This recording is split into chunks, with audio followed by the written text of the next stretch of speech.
반갑습니다. 제가 대구에만 오면은 힘이 나가지고요. 대구는 애국의 도시고 또 뜨겁게 교회와 나라를 사랑하는 분들이 많으셔서 기도하자 이러니까 벌써 이렇게 많이 모이셨잖아요. 이런 도시가 많지 않습니다. 그래서 저도 힘을 얻었는데 지금 나라가 위기인데 위기일수록 우리가 웃음을 잃으면 안 돼요. 즐겁게 해야 됩니다. 즐겁게. 그래서 제가 시작을 돈 얘기로 하려고 해요. 돈 좋아하시죠? 안 좋아하시나 봐요? 그래서 제가 돈 얘기로 시작하면은 그래서 머리가 벗겨진 건 아닙니다. 돈 얘기를 해야 되는데 왜 그러냐면 지금 우리가 뭐에 속고 있나 이런 얘기를 제가 좀 해드리고 싶어요. 그러니까 본질이 어디 있냐. 자, 돈 얘기하면은 제가 한국에서 돈 얘기하면은 다들 얼굴이 안 좋아요. 그러면서 자기는 관심 없는 척해요. 근데 봉투 주면 싫어하는 걸 못 봤어요. 그러면 도대체 이 돈이 뭐냐? 그래서 제가 지금 한국 사회를 보면서 가끔 혀를 차는 게 특히 젊은이들. 이 자본주의를 저주하고 돈을 저주하고 그런데 오늘도 아이폰 사고 싶고, 그죠? 돈이 필요하죠. 그런데 제가 최근에 어떤 존경하는 목사님한테 선물을 받았어요. 저게 50억 달러입니다. 50억 달러를 제가 선물로 받았어요. 대박이죠. 지금 미군이 방위비 분담해라 그러면서 요구했던 돈이 50억 달러예요. 그러니까 미군 전체가 한국에 주둔하는데 50억 달러면 된다는 거예요. 지금 5조예요. 한국 돈 5조. 저 엄청난 부자죠? 근데 슬픈 게 뭐냐면 저게 US 달러가 아니라 짐바브웨. 그래서 존경하는 목사님이 저한테 50억 달러를 주시면서 씩 웃으신. 제 아내도 저한테 그런 거예요. 이 교수 와서 강의해주면 내가 50억 달러를 줄게. 그러니까 제 아내가 웃으면서 에이 목사님 돈 없는 거 잘 아는데 뭘 또 50억 달러를 주셔. 그랬는데 저거 진짜 받았어요. 저걸로 뭘 살 수 있을까요? 커피 한 잔.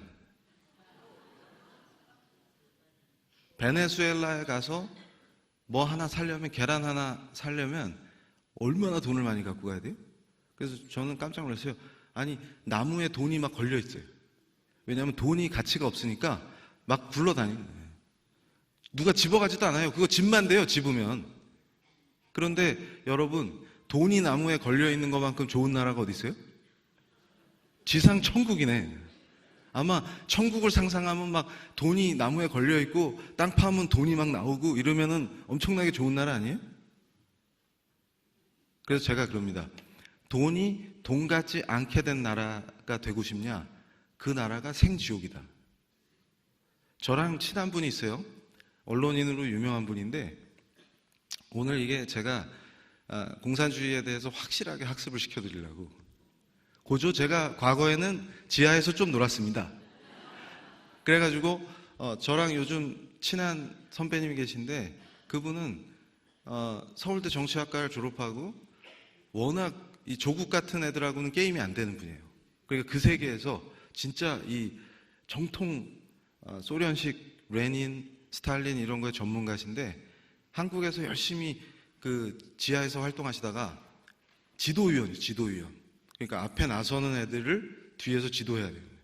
그런데 이분이 이제 하도 생각이 꽂힌 게 뭐냐면 공부를 할 거면 제대로 해보자. 정통으로 하자. 그래가지고 아예 소련으로 유학을 가셨어요. 지금도 러시아 말을 얼마나 잘하는지 몰라요. 누구라고 이름을 밝히고 싶어서 입이 막 간질거리는데 유명한 언론사에 논설위원을 하시다가 최근에 그만두시고 저하고 같이 일하자 이렇게 제안을 하셨는데 요즘 예수님 만난 은혜에 푹 빠져 살고 있어요.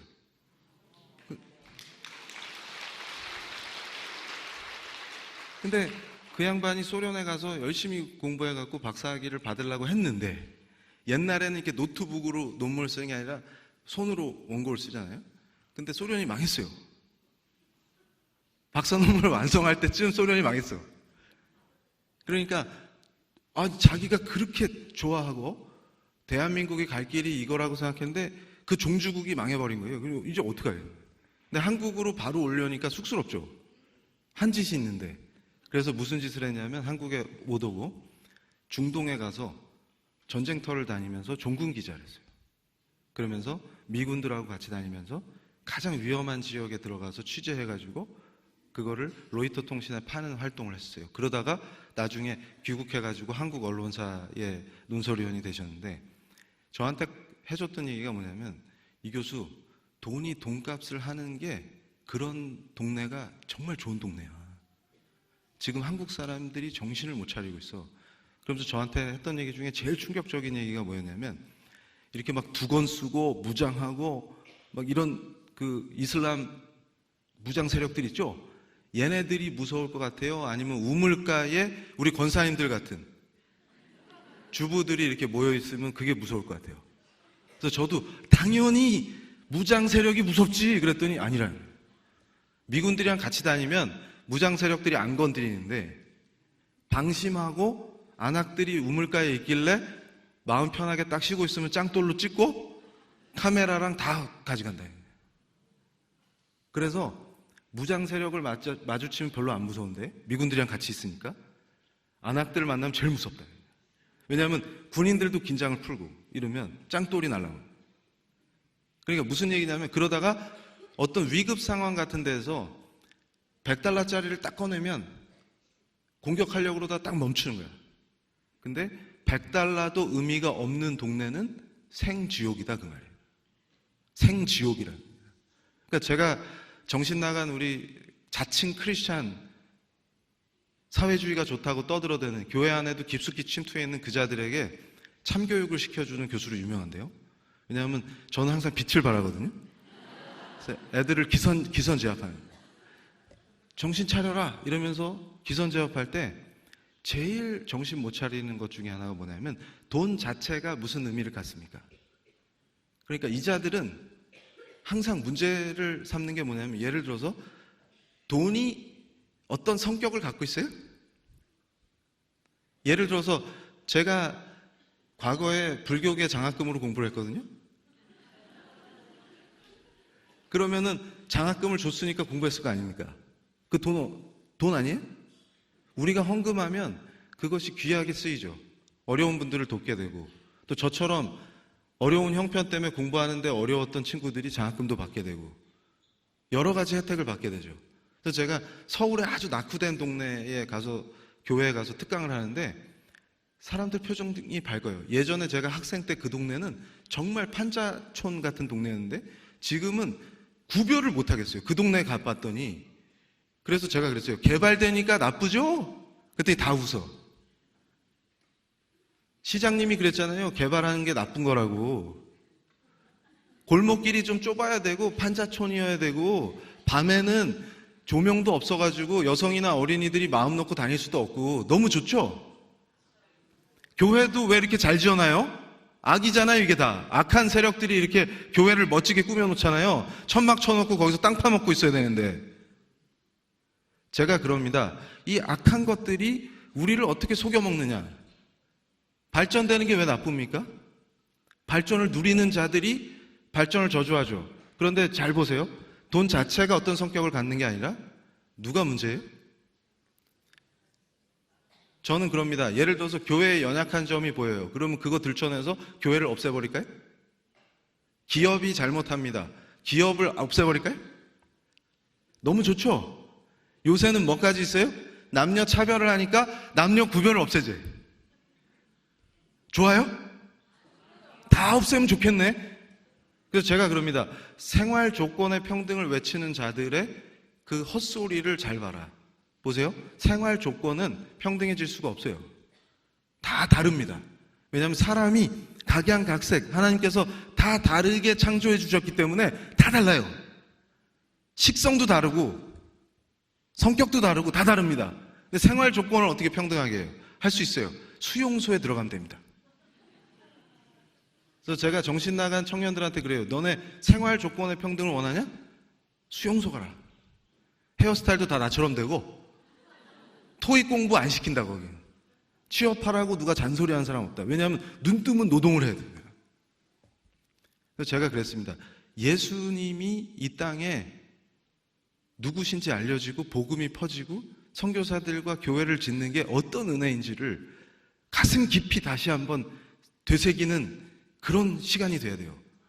제가 이 2강, 잠깐 쉬었다가 하는 2강 때 완전 화끈하게 분석해드릴게요.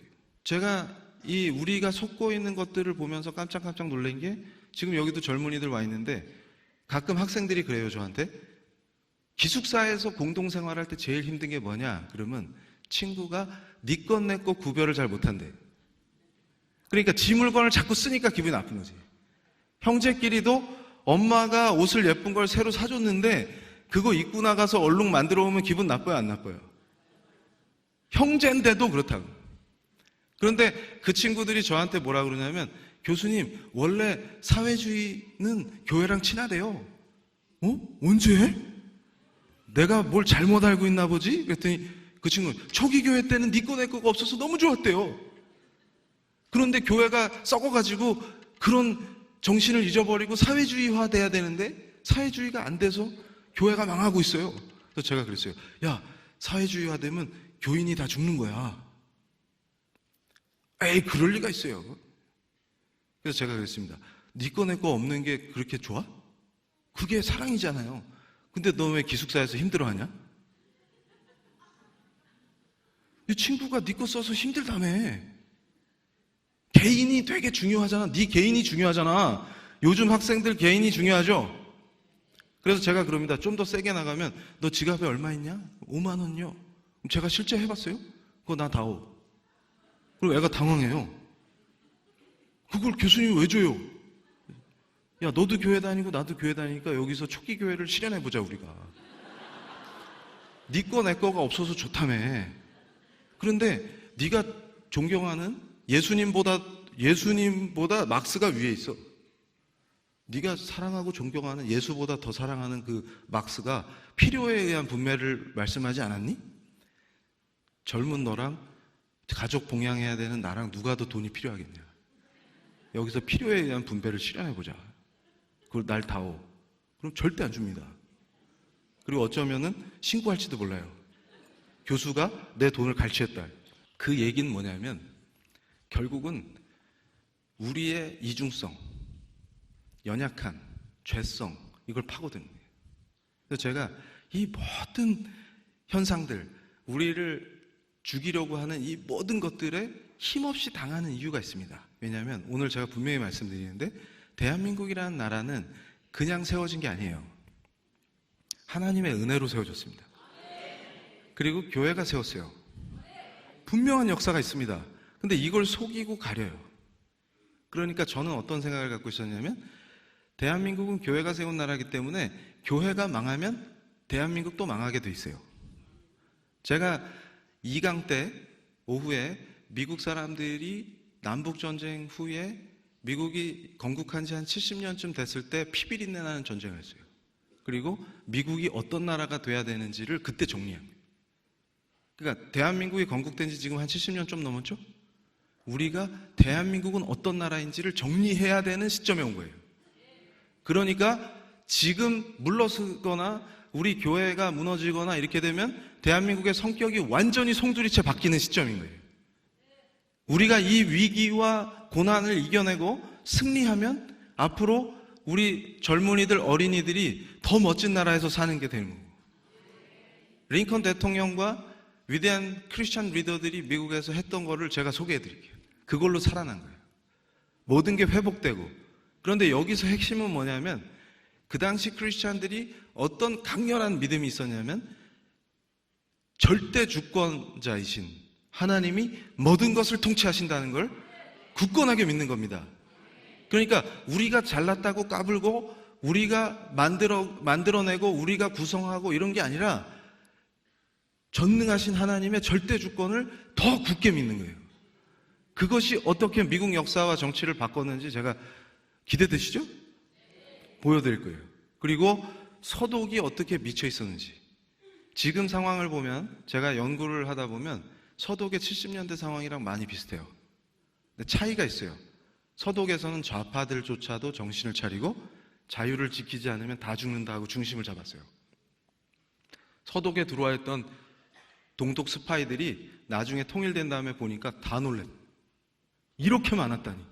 내 옆에서 같이 대화하고 같이 독일의 발전을 위해서 얘기했던 그 친구조차도 스파이였다. 전 나중에 우리가 통일됐을 때 그거보다 더 하면 더 했지 덜 하지 않을 거라고 생각합니다. 그런데 독일은 어떻게 다 죽어가고 미쳐 날뛰다가 저렇게 된다. 그것도 제가 말씀드릴게요. 기대가 막 되시죠? 중간에 가시면 안 되겠죠? 그래서 제가 지금 말씀드리는 것 중에 핵심이 자본주의가 발전하고 위대하게 진보하는 과정에서 우리 크리스찬의 역할이 굉장히 컸어요. 예를 들어서 로마 시대에도 큰 농장을 만들어 놓고 노예들 막 채찍으로 때리면서 이윤을 내고 이윤을 막 추구하고 그건 자본주의적인 거예요? 안 자본주의적인 거예요? 그래서 제가 그럽니다. 정신 차려라. 지금 한국 사람들이 제일 큰 문제가 뭐냐면 애구 어른이고 어떤 식으로 생각하냐면 개념을 감정으로 기억해요. 자본주의 악, 나쁜 거 이러면 자본주의가 뭔지 설명해 보세요. 대답도 못하면서 자본주의는 나쁜 거예요. 그래서 제가 교회에서 강연하면서 근대적 자본주의, 현대적 자본주의가 싹틀 때 그 정신이 교회에서 나왔다. 종교개혁의 정신에서 나왔다. 그거 강의했더니 엄청 많은 악한 애들이 저를 공격했어요. 그런데 문제가 뭐냐면 저는 근거를 대는데 걔네들은 근거가 없습니다. 그래서 제가 다 이겼어요. 그래서 머리가 안 나는 거예요. 그러니까 여러분 생각해 보세요. 진짜 훌륭한 인간의 진보가 언제 이루어졌냐면 종교개혁 과정에서 엄청나게 폭발적으로 발전했어요. 왜 그랬냐면 개인이 생기면서 자유민주주의의 원리, 헌법이 자유를 보장하는 이 원리 이런 것도 다 교회에서 나온 거예요. 근데 아는 사람들이 없어요. 왜냐하면 우리가 말씀대로 신앙을 해야 되거든요. 그런데 종교개혁을 해놓고 이건 성경에 안 나오니까 안 할래요 하면은 와서 죽여요. 그럼 순교하겠죠. 캐톨릭으로 돌아가라. 그럼 싫은데요. 저는 말씀대로 신앙할 건데요. 그럼 죽여요. 그걸 계속 반복하면 어떻게 됩니까? 근데 우리 크리스찬은 뭘 갖고 있어야 돼요? 우리가 자유롭게 말씀대로 성경대로 예배드리고 신앙생활 할 자유를 누려야 돼요. 그래서 헌법을 딱 만들어가지고 이제 종교의 자유, 신앙의 자유 여기에 대해서는 왕이 누가 되든 건들지 맙시다. 이런 전통이 만들어지기 시작하는 거예요. 그래서 우리가 지금 자유를 누리는 거예요. 그게 구체화되고 체계화되면서 자유민주주의의 전통이 만들어지고 법치의 전통이 만들어진 겁니다.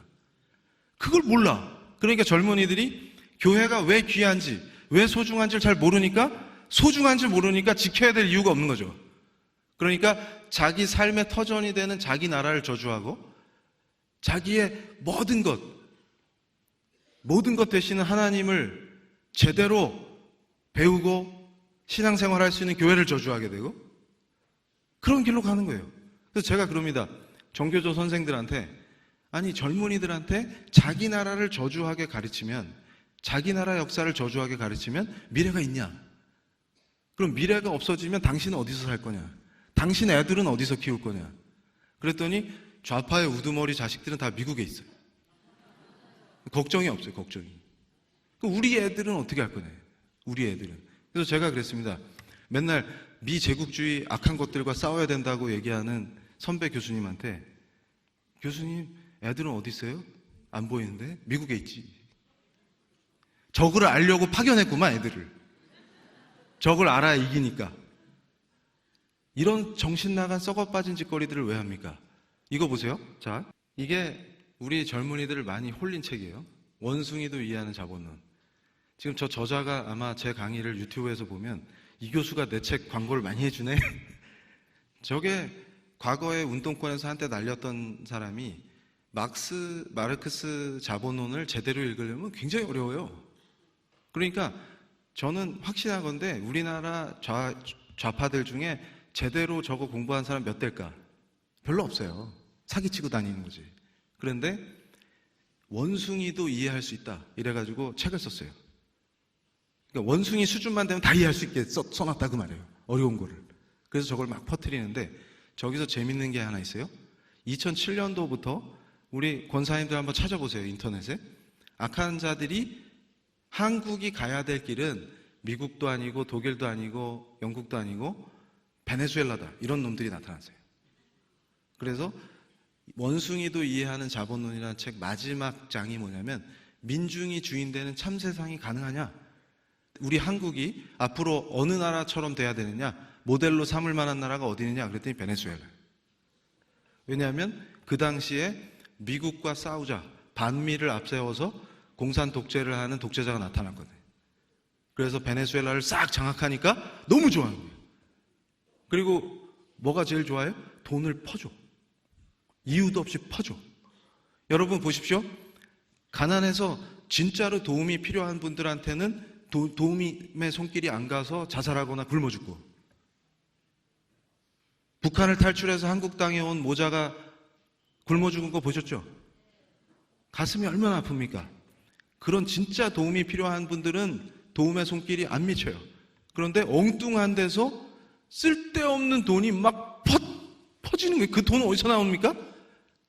그런 미친 짓을 누가 먼저 했어요? 선배님이? 베네수엘라가 그런 짓을 한 거예요. 돈 주니까 좋죠. 근데 제가 항상 얘기합니다.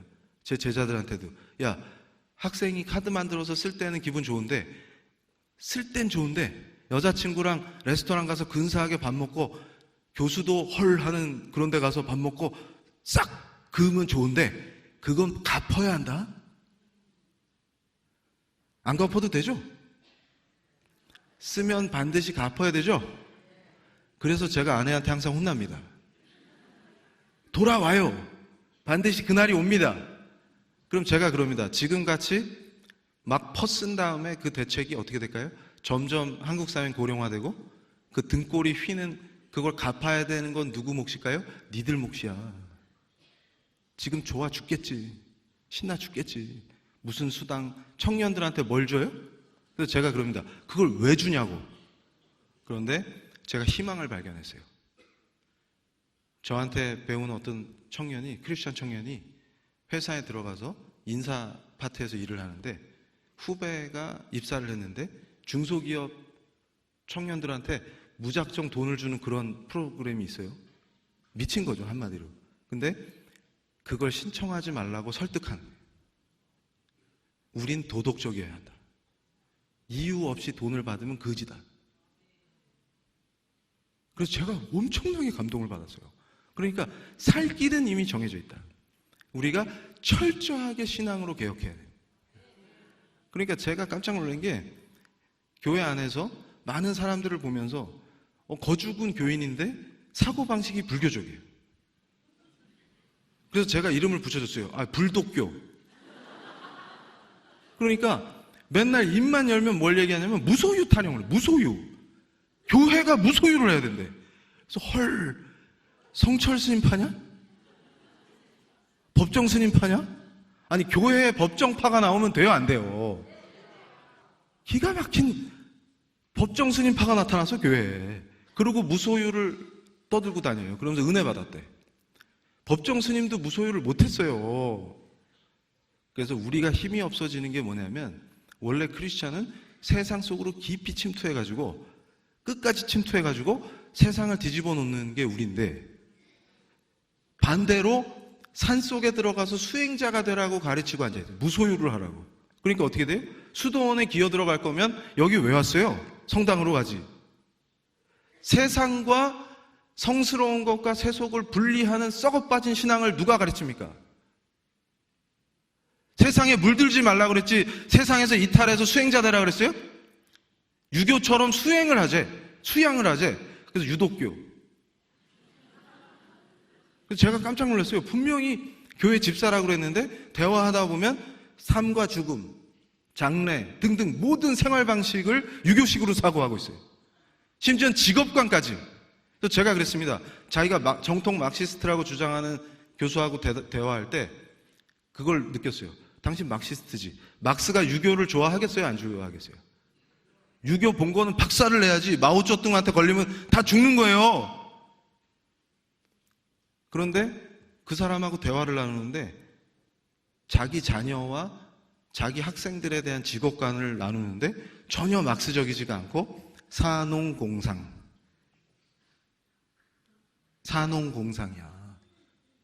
그래서 제가 그랬어요. 교수님 유교도네? 막시스트도 아니야. 이런 썩어 빠진 것들이 어떻게 중첩되고 여러 가지 상황을 만들어서 교회를 병들게 하냐. 그래서 제가 그럽니다. 이제 진짜로 우리 세포까지 진짜 말씀의 검으로 무장하고 이 악한 것들이 침투해 들어와서 우리를 속여 먹으려고 그러면 샥샥샥 날려버려야 된다.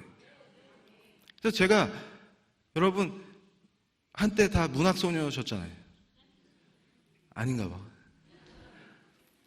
김동리라는 사람이 무녀도라는 소설 썼죠? 아세요? 우리 수능 세대 아나? 요새? 김동리 알아? 김동리? 모른다 치고.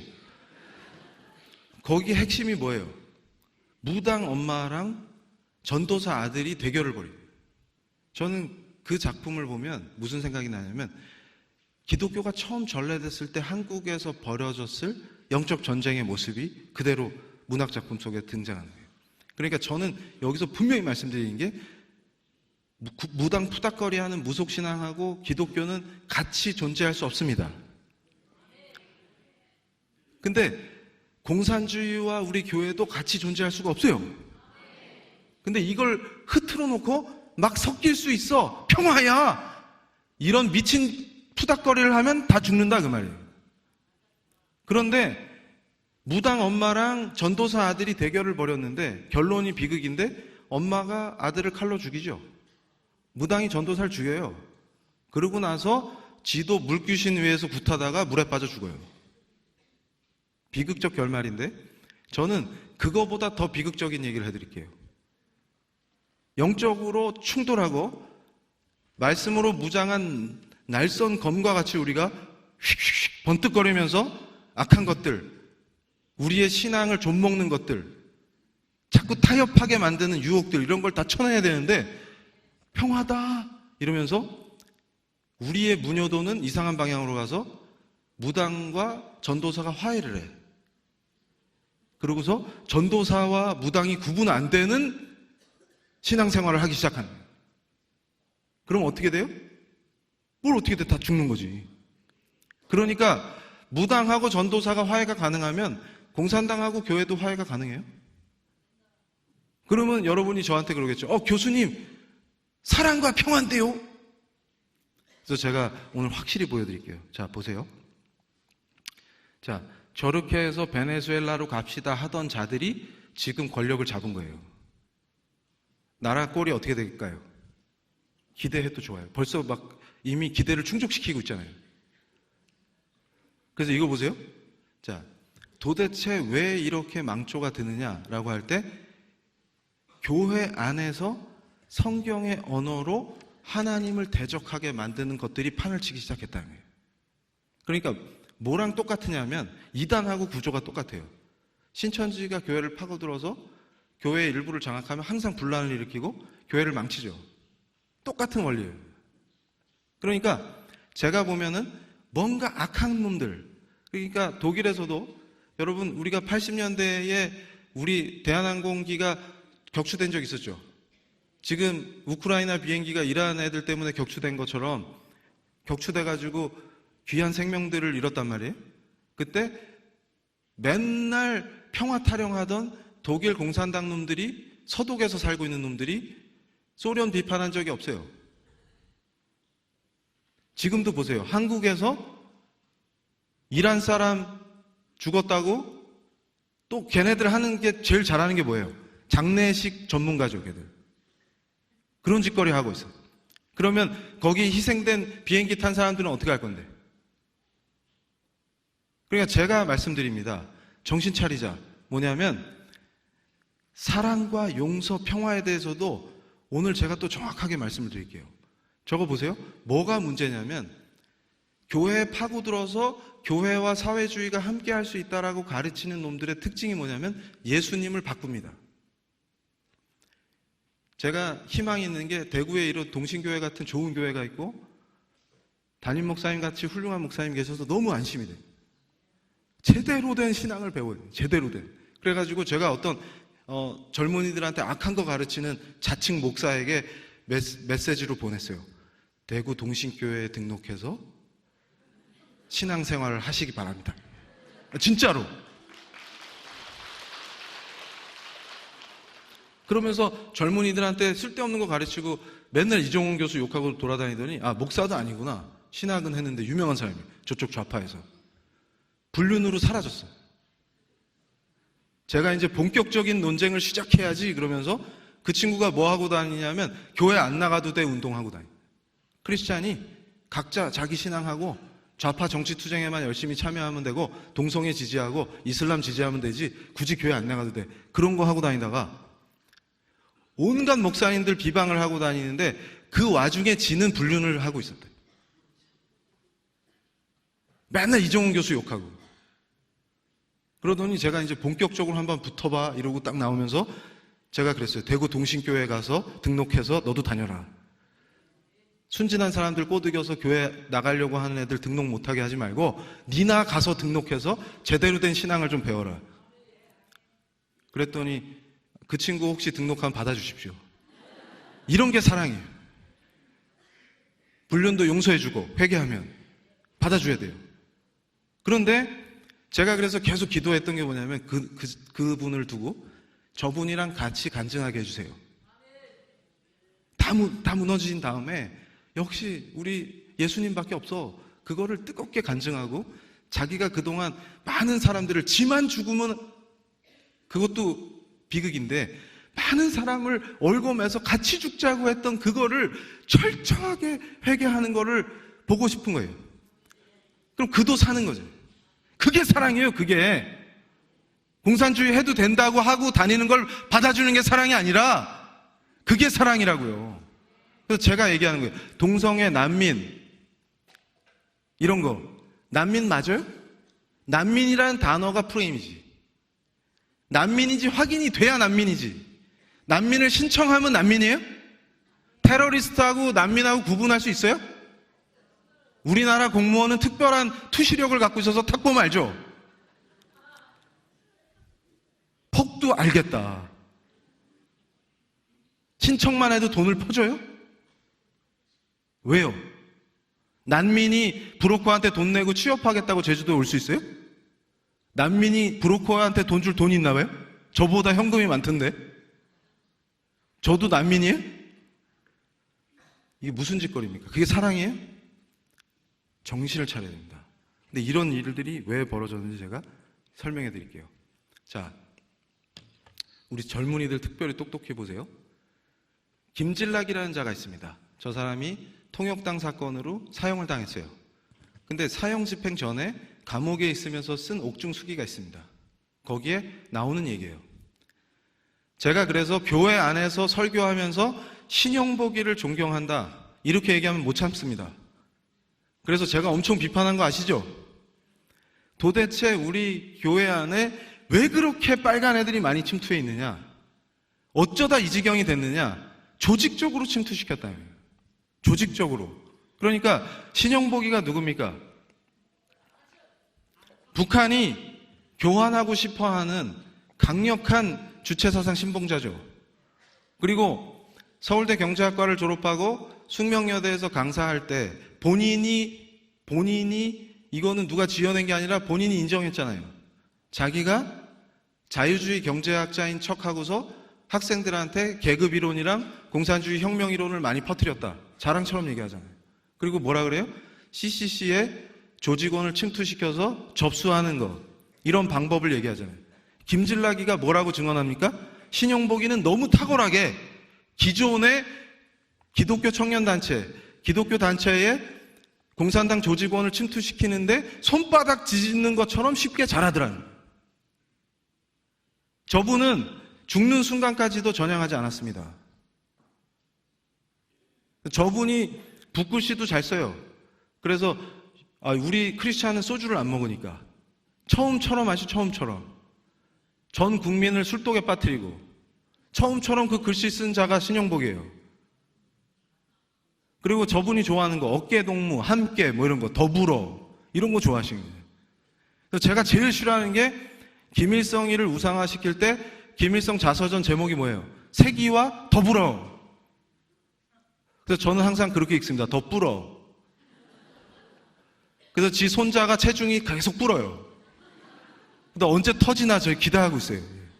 풍선처럼 뻥 터지겠죠. 이러면 또 분노하는 거야. 감히 존엄한 분을. 막 기분 나쁘죠, 우리 젊은이들. 백마 타니까 멋있죠? 같이 타고 싶죠, 막. 정신을 못 차리는. 그럼 이렇게 얘기합니다. 교수님, 시대가 어느 때인데 그렇게 얘기하십니까? 제가 나중에 독일 상황도 말씀드릴 건데, 여러분 보세요. 자, 시대가 바뀌었다. 뭐가 바뀌었습니까? 우리만 바뀌었죠. 쟤들이 바뀐 적이 있어요? 우리만 바뀌죠. 그리고 제가 사랑과 평화 얘기 본격적으로 말씀드릴게요. 이거 보세요. 이 얘기를 빼면 안 되지. 우리 기독 청년들을 수없이 가르쳤던 세력들, 기독교 청년 아카데미라는 걸 만들고 각종 단체를 만들었는데, 지금도 제가 장로교 합동교단에서 6개 단체 조사할 때 조사위원으로 참여했죠. 제가 쓴 글이 있어요. 정리해가지고 근거를 다 대서. 근데 저자들이 어떤 자들입니까? 북한 가서 만세 이런 놈들이에요. 그런 자들이 우리 청년들을 물들여요. 근데 우리 크리스찬들은 왜 그렇게 분별력이 없느냐? 그래서 내용 보면은 복음주의 운동한다는데 보면 다 반미야, 내용이. 미국을 격퇴하자. 미군 철수하도록 하자. 미군을 끝장내야 된다. 이런 얘기 나와요. 그리고 김일성을 폄하하면 안 된다. 위대한 민족의 지도자다. 이런 거 가르쳐요. 그게 우리 교회랑 무슨 상관이 있습니까? 우리 교회랑 무슨 상관이 있냐고요. 근데 우리가 분별력이 없으니까 우리 자녀들을 그런데 교육하는데 돈 내서 보낸 거예요. 그래 놓고는 나라가 사회주의화돼서 망조가 되니까 이제 걱정하는 거예요. 이게 우리입니다. 우리가 어떻게 철저하게 분별하고 정신 차려야 될 것이냐. 그래서 제가 동성애 문제도 이게 이데올로기의 문제라고 교계에 처음 터뜨렸죠. 그때도 처음 제가 터뜨렸을 때 68 혁명이 뭐냐, 영국이 어떻게 저렇게 망했냐. 간단합니다.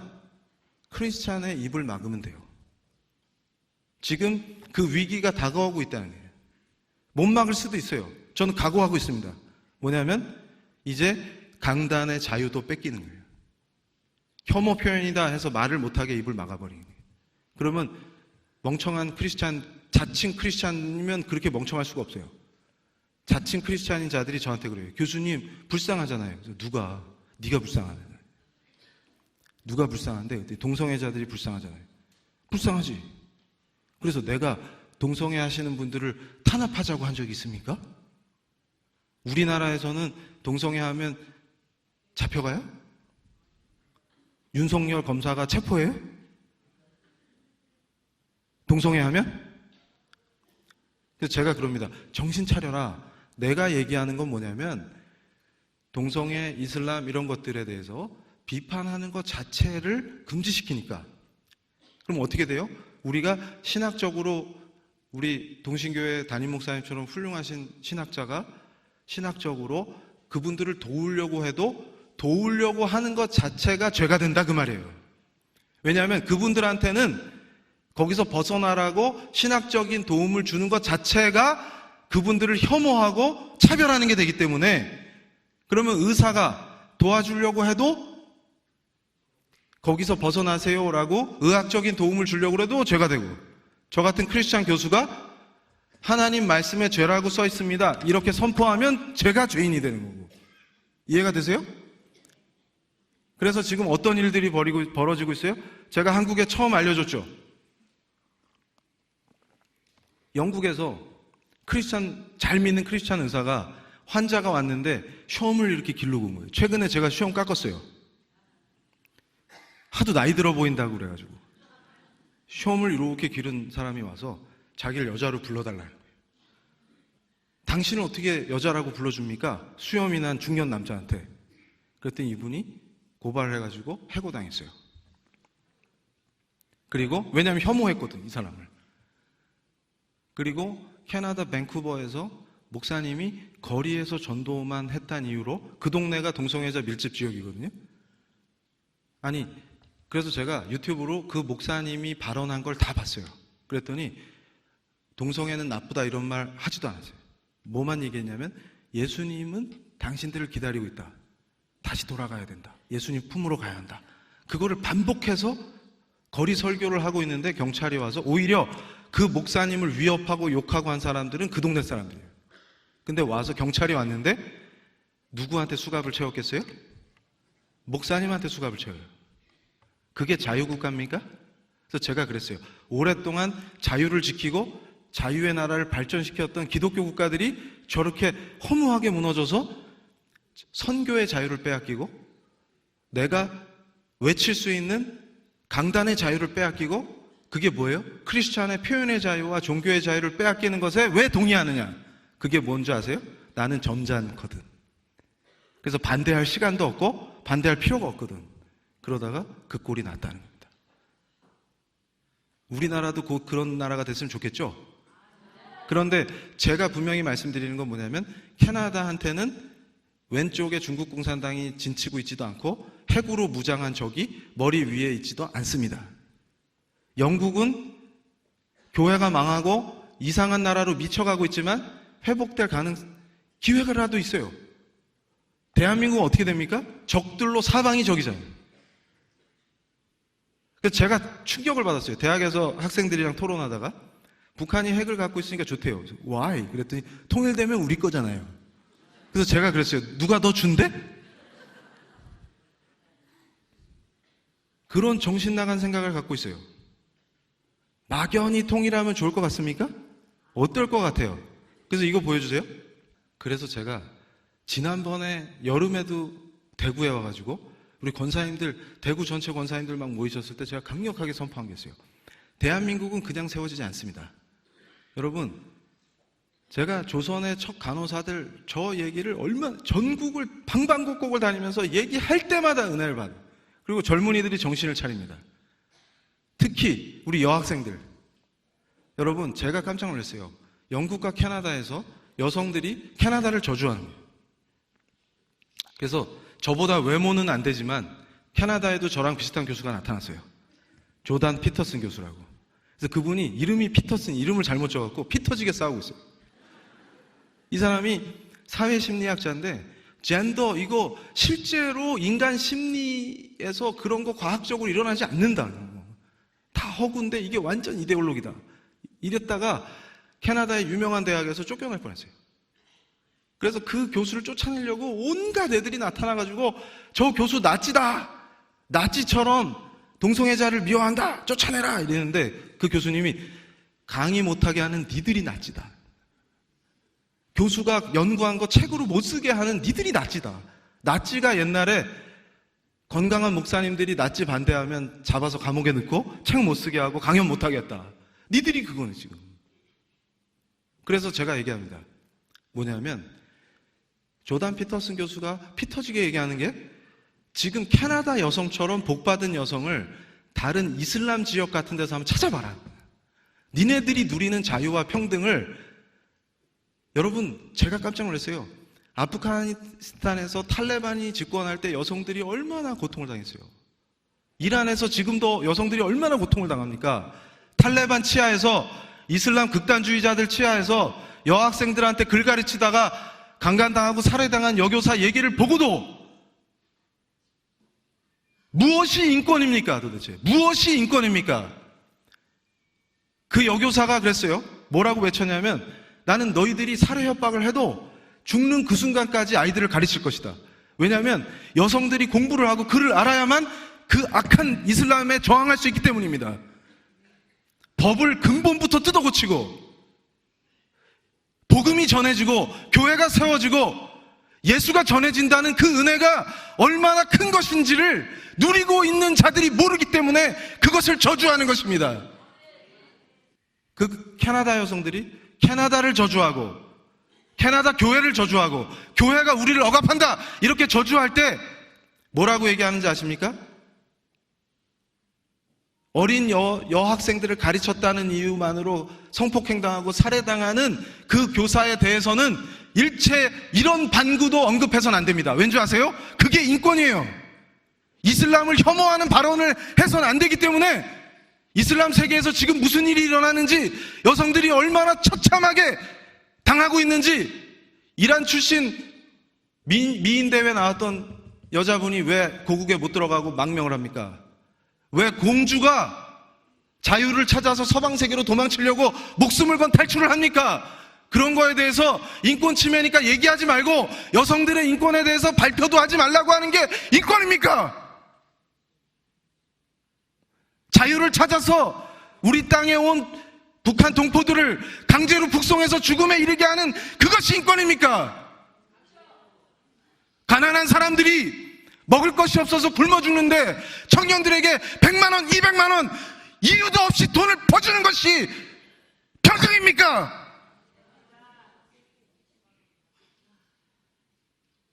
그 거짓과 위선이 판치는 이 시대에 저는 그렇게 얘기합니다. 이 모든 것들이 더 신기한 건 연결되어 있다는 거예요. 민변에서 활약하다가 예수 믿고 정신 차린 한 변호사가 저한테 고백한 게 있어요. 교리상 이슬람은 동성애를 용납할 수 없습니다. 우리 크리스찬들은 저분들을 품고 기도하고 동성애에서 벗어날 수 있도록 돕자 하지만 이슬람은 그냥 죽입니다. 그럼에도 불구하고 정치적으로 이슬람을 지지하고 이슬람을 추종하는 사람들이 동성애 인권과 손을 잡아요. 영국을 보세요. 이슬람 지지자들이 동성애 인권을 같이 외쳐줍니다. 이상하죠? 그러니까 그 민변 출신 변호사가 저한테 질문했어요. 교수님 도대체 이해가 안 가요. 그러다가 제 강의를 시리즈로 듣고 나서 고백합니다. 이제 이해가 됐어요. 악의 대연합이다. 공동의 적은 뭘까요? 물렁물렁해지고 정신 못 차리고 배가 불러서 감사도 모르는, 감사도 잊어버린 약골 크리스찬들이 이 교회를 쓰러뜨려요. 교회가 무너지면 이제 대한민국을 지킬 사람들도 없고 악과 맞설 세력도 없고 사랑 타령으로 꼬드기니까 교수님 동성애자가 불쌍하잖아요. 불쌍하면 어떡할 건데? 돕고 싶지. 크리스찬이라면 도와야지. 돕는 것 자체가 죄가 되는 거야. 네 입을 막아버리는 거야. 법을 만들어서 이슬람에 대해서는, 동성애에 대해서는 입도 뻥끗 못하게 하는 거야. 그게 사랑이냐? 저 조선의 첫 간호사들이 예수 믿고 변화된 모습 아닙니까? 우리나라도 여성들 코나 자르는 그런 한심한 나라야 돼. 그래서 제가 지금 여기서 시작하기 전에 찬양 나올 때 기도하면서 얼마나 은혜를 받았는지 몰라요. 여러분 생각해 보십시오. 지금 여기 앉아 계신 분들이 나는 양반인데 너는 상놈 출신이니까 저쪽으로 가라. 그런 분 있어요? 혹시 있었어요? 여자랑 같이 앉으면 안 돼. 이런 분 있어요? 요즘은 그런 사람도 이상한 사람이죠. 근데 잘 보세요. 대한민국이 민주공화국이라고 한다면 신분차별, 남녀차별 있으면 안 되죠. 그러면 조선에서 갑자기 대한민국이 자동으로 됩니까? 그거 생각해 보세요. 그래서 제가 이거는 다른 데서 얘기 안 해드린 건데 비밀로다가 여긴 특별 스페셜 서비스로다가 제가 20대 초반에 출가했잖아요. 그래가지고 인도를 가는데 대학생 불교 학생회 애들이랑 같이 갔어요. 제가 리더니까 스님이니까. 그래가지고 인도를 막 다니는데 거기서 차를 하나 빌려갖고 기사 한 명, 기사 보조 한 명 이렇게 데려간 거예요. 근데 대륙을 막 버스로 횡단하다 보니까 어떤 일이 발생했냐면 비가 추적추적 오는데 지금은 인도가 많이 발전했을 텐데 그 뒤로 제가 인도 가는 걸 매우 싫어해요. 저도 이제 나이를 먹으니까 깨끗한 게 좋더라고요. 고속도로라고 탔는데 가운데만 포장이 돼 있어. 그래서 그걸 달리다가 마주 오면 피하면 돼요. 그렇게 해서 인도를 막 다니다가 그러면서 제가 뭐라 그랬냐면 야, 자본주의와 이상한 거에 물든 한국과 달리 여기에는 여유가 있어. 서구권에서 가끔 놀러 가는 것들이 꼭 그렇게 말해요. 인도에 가서 요가 배우면서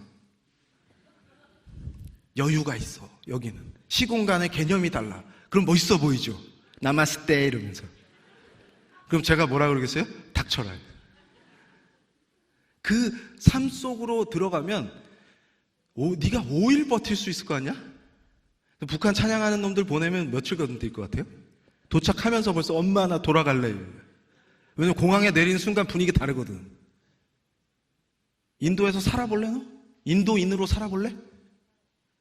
그래서 그때 기사가 깜빡 좋은 거예요. 그래가지고 맞은편에서 오는 경운기 같은 걸 들이받았어. 저도 맨 앞에 앉아서 졸다가 놀래가지고 일어났는데 밖에 나왔더니 세상에 그 경운기에 몰던 분이 뒤 다리에 금이 쫙 간 거예요. 찢어져가지고. 그래서 뼈가 보일 정도로. 그러니까 놀래가지고 제가 한국에서 가져간 구급약, 소독약 막 뿌려주고 밴드로 일단 붙여놨어. 근데 그거 갖고 안 되겠죠. 그런데 제가 그때 뭘 깨달았냐면 굉장히 애를 먹었어요. 왜냐하면 제가 힌디어를 못하죠. 그런데 그 친구는 또 영어를 못해. 그래서 간신히 우리 기사가 영어를 좀 하니까 중간에 세워놓고 내가 영어로 말하면 기사가 힌디 말하고 이렇게 해가지고 주거니 받거니 하면서 그대로 경찰서 가면 우리 여행은 끝나는 거니까 인도는 부패해 있으니까 못 빠져나오는 거예요. 그러니까 거기서 빨리 돈을 걷어서 저랑 학생들이 얼마씩 내서 그분한테 돈을 주고 합의를 한 거예요. 현장에서. 그런데 제가 가기 전에 공부를 열심히 해가지고 인도에 대해서 잘 아는 거예요. 이분이 분명히 가면은 그 경운기 주인한테 돈을 다 뺏겨요. 본인이 치료받을 수 있을지 그리고 위로금을 조금이라도 받을지 알 수가 없어요. 그래서 몰래 제가 돈을 더 챙겨줬어요. 그랬더니 입이 귀에 딱 걸리는 거예요. 이해한 거야. 내 의도를. 이거는 주인한테 말하지 말고 챙겨라. 근데 제가 그때 뭘 깨달은지 아세요? 이 사진을 깨달았어. 이 사진을 깨달았어. 뭐냐면 조선이라는 나라가 어떻게 그 더러운 유교 신분제를 극복하고 공화국이 될 수 있었을까? 그랬을 때 인도가 인도 헌법을 아무리 바꿔도 카스트가 안 없어져요. 지긋지긋하게 따라붙어요. 그래서 불가촉 천민이 되면 죽는 게 나아요. 그러니까 이 사람들은 자살하면 좋은 걸로 윤회를 못하니까 누가 죽여주거나 죽으면 행복한 거예요. 다음 생에 더 좋은 걸로 태어나면 되니까. 그런 비참한 인생을 살고 있는 거예요. 그래서 제가 스님인데 마음속으로 그 생각을 했더니 한국도 기독교 전례가 안 됐으면 저러고 있겠구나. 황당하지 않아요? 스님 머릿속을 스쳤다니까요? 미국 선교사들이 와서 미제국주의 앞잡이라고 외치던 한심한 20대 사회주의에 빠진 승려가 생각을 한 거예요. 생각이라는 걸 한 겁니다. 처음으로. 한국이 아닌 다른 세계에서 고통받는 한 인생을 보고서 그에게 도를 아십니까? 해봤자 의미가 없는 거예요. 저 인생을 어떻게 바꿀 수 있겠느냐? 여자들을 학대하고 코나 자르던 인간들에서 민주공화국을 세울 수 있겠느냐? 지독한 차별과 제가 인도 델리 대학에 갔을 때 여학생하고 남학생이 자살을 했어요. 왜냐하면 여학생이 카스트가 높은데 남학생이 머리는 좋은데 낮은 카스트 출신인데 연애를 하니까 오빠들이 남학생을 죽이려고 하니까 같이 죽어버린 거예요. 200년 전 얘기가 아닙니다. 제가 우리 한국에 뿌리내린 위대한 교회의 역사를 공부하다가 감동받은 게 백정은 사람이 아니었어요. 조선시대에. 백정이 장로가 되고 왕족이 그 옆에서 장로님 하면서 같이 예배를 드리는 풍경이 예수가 아니면 어떻게 가능합니까? 그 위대한 역사를 적폐로 보는 것들이 가장 강한 악입니다. 우리 신앙의 선배들이 순교의 정신으로 피땀으로 교회를 일구고 나라를 세웠습니다. 그 100년의 역사를 연약한 것들만 꼬집어내서 악이라고 규정짓는 그 악한 것들이 예수의 이름으로 이 한반도에서 완전히 소멸될지어다.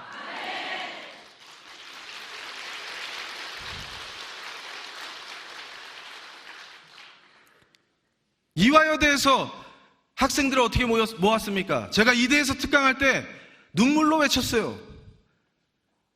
병들어서 힘들어하는 젊지가 않지. 애들을, 어린이들을, 여자애들을 버리는 거예요. 유기하면 죽으니까 죽으라고 버리는 겁니다.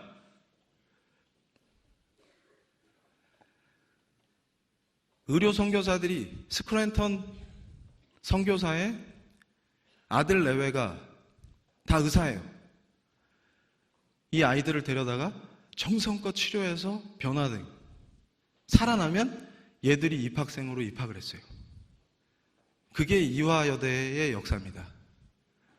지금은 들어가고 싶어서 난리를 치는데 그때는 신입생을 뽑지 못해서, 여성을 아무도 신교육을 시키지 않으니까 그 고통 속에 있다가 병들면 버린 애들을 데려다가 정성껏 간호하고 그 아이들을 가르쳐서 뛰어난 여성들로, 전문 여성들로 세워준 겁니다. 저는 이 복음의 역사와 교회의 역사가 바로 대한민국을 세운 가장 강력한 힘이었다고 봅니다. 그래서 저는 그 시대부터 지금까지, 저는 그래요.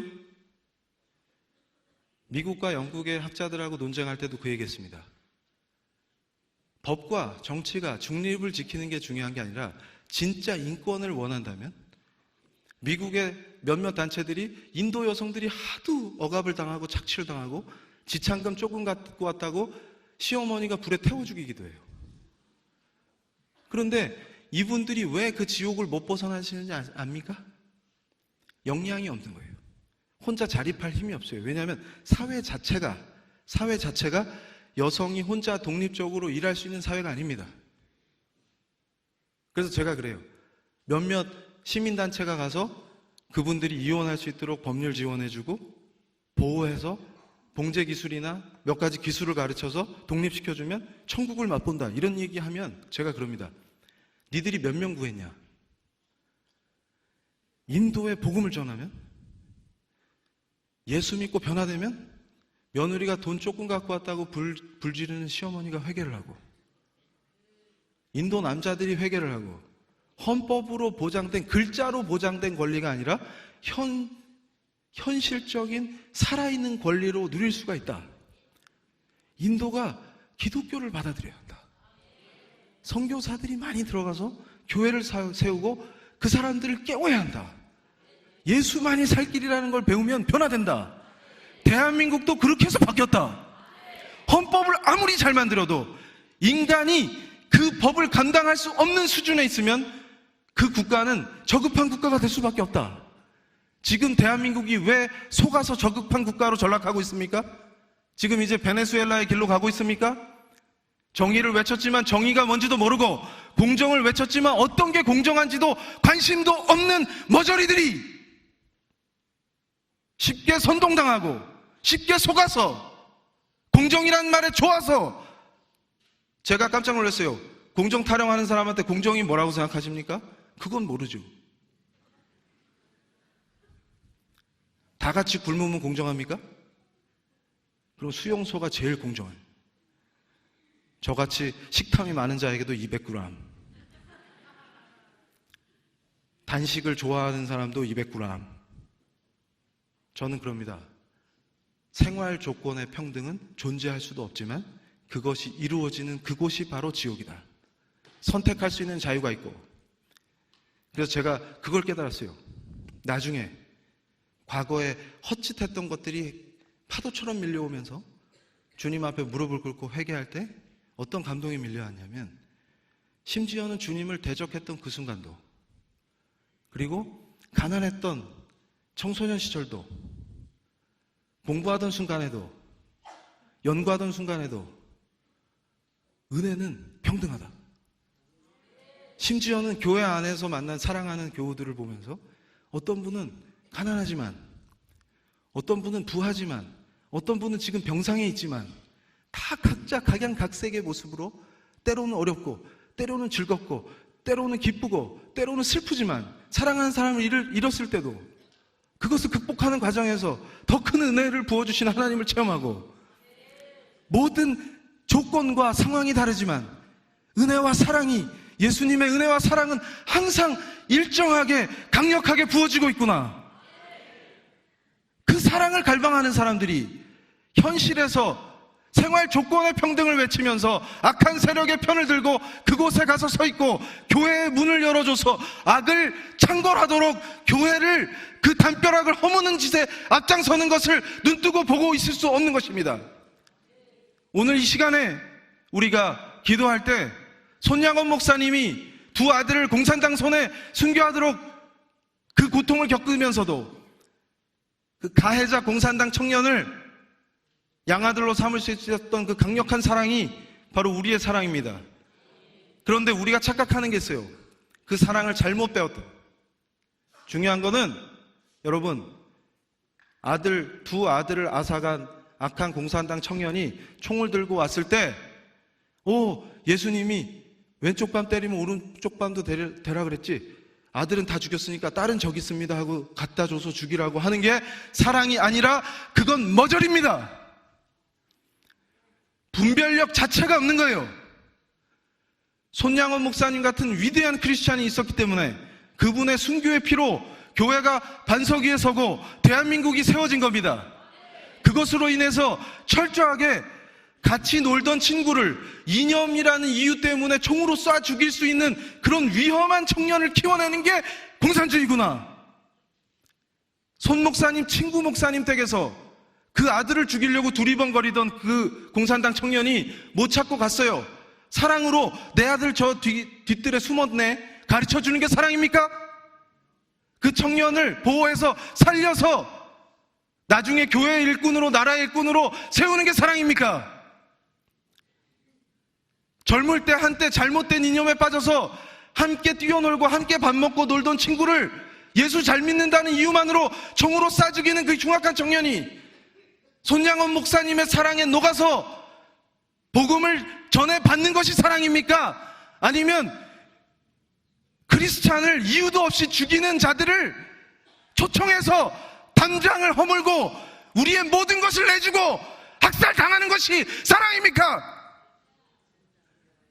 지금이 바로 분별해야 될 때고 철저하게 신앙으로 더 무장해서 예수님이 가르치시는 성경이 가르치는 참 신앙이 뭔지 분별력을 가지고 정의와 공의의 하나님은 사회주의가 아니라 철저하게 성경의 권위가 회복될 때 이 땅에 권위를 가지고 통치자로 임하시는 거라는 것을 우리가 가슴에 새겨야 하는 것입니다. 오후에 뵙겠습니다. 감사합니다.